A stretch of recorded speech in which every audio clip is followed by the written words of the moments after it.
दोस्तों, इस कहानी को पूरा सुनो। जो सोचते हो उसकी सफलता होगी। दोस्तों, हम चाहते तो है बहुत कुछ पाने की, पर इसमें सफल नहीं हो पाते।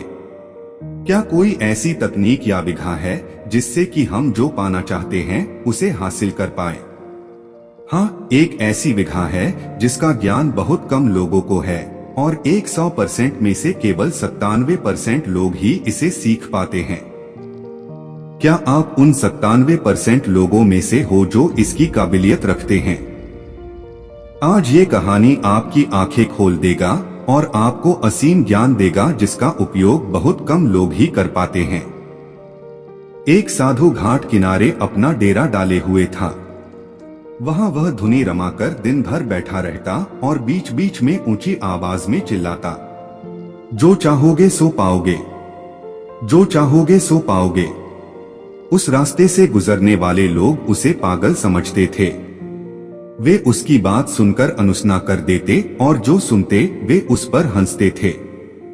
एक दिन एक बेरोजगार युवक उस रास्ते से गुजर रहा था। साधु की चिल्लाने की आवाज उसके कानों में भी पड़ी। जो चाहोगे सो पाओगे, जो चाहोगे सो पाओगे।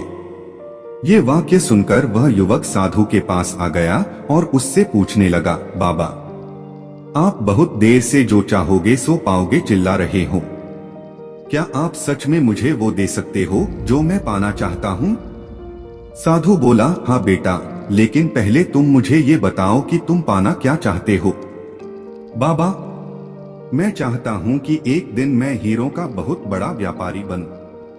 क्या आप मेरी ये इच्छा पूरी कर सकते हैं? युवक बोला, बिल्कुल बेटा, मैं तुम्हें एक हीरा और एक मोती देता हूँ, उससे तुम जितने चाहे हीरे मोती बना लेना। साधु बोला।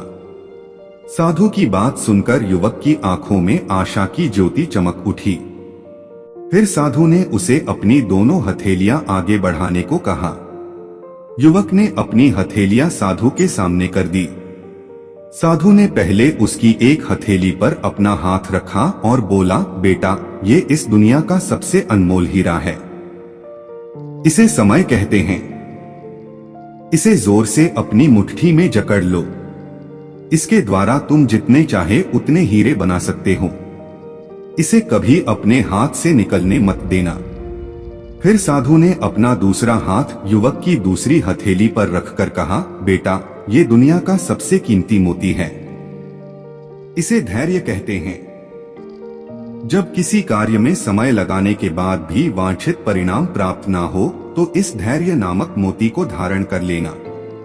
यदि यह मोती तुम्हारे पास है तो तुम दुनिया में जो चाहो वो हासिल कर सकते हो।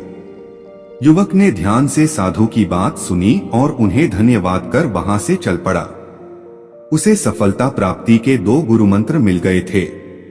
उसने निश्चय किया कि वह कभी अपना समय व्यर्थ नहीं गंवाएगा और सदा धैर्य से काम लेगा। कुछ समय बाद उसने हीरे के एक बड़े व्यापारी के यहाँ काम करना प्रारंभ किया। कुछ वर्षों तक वह दिल लगाकर व्यवसाय का हर गुर सीखता रहा और एक दिन अपनी मेहनत और लगन से अपना सपना साकार करते हुए हीरे का बहुत बड़ा व्यापारी बना। दोस्तों, इस कहानी से हमें सीख मिला।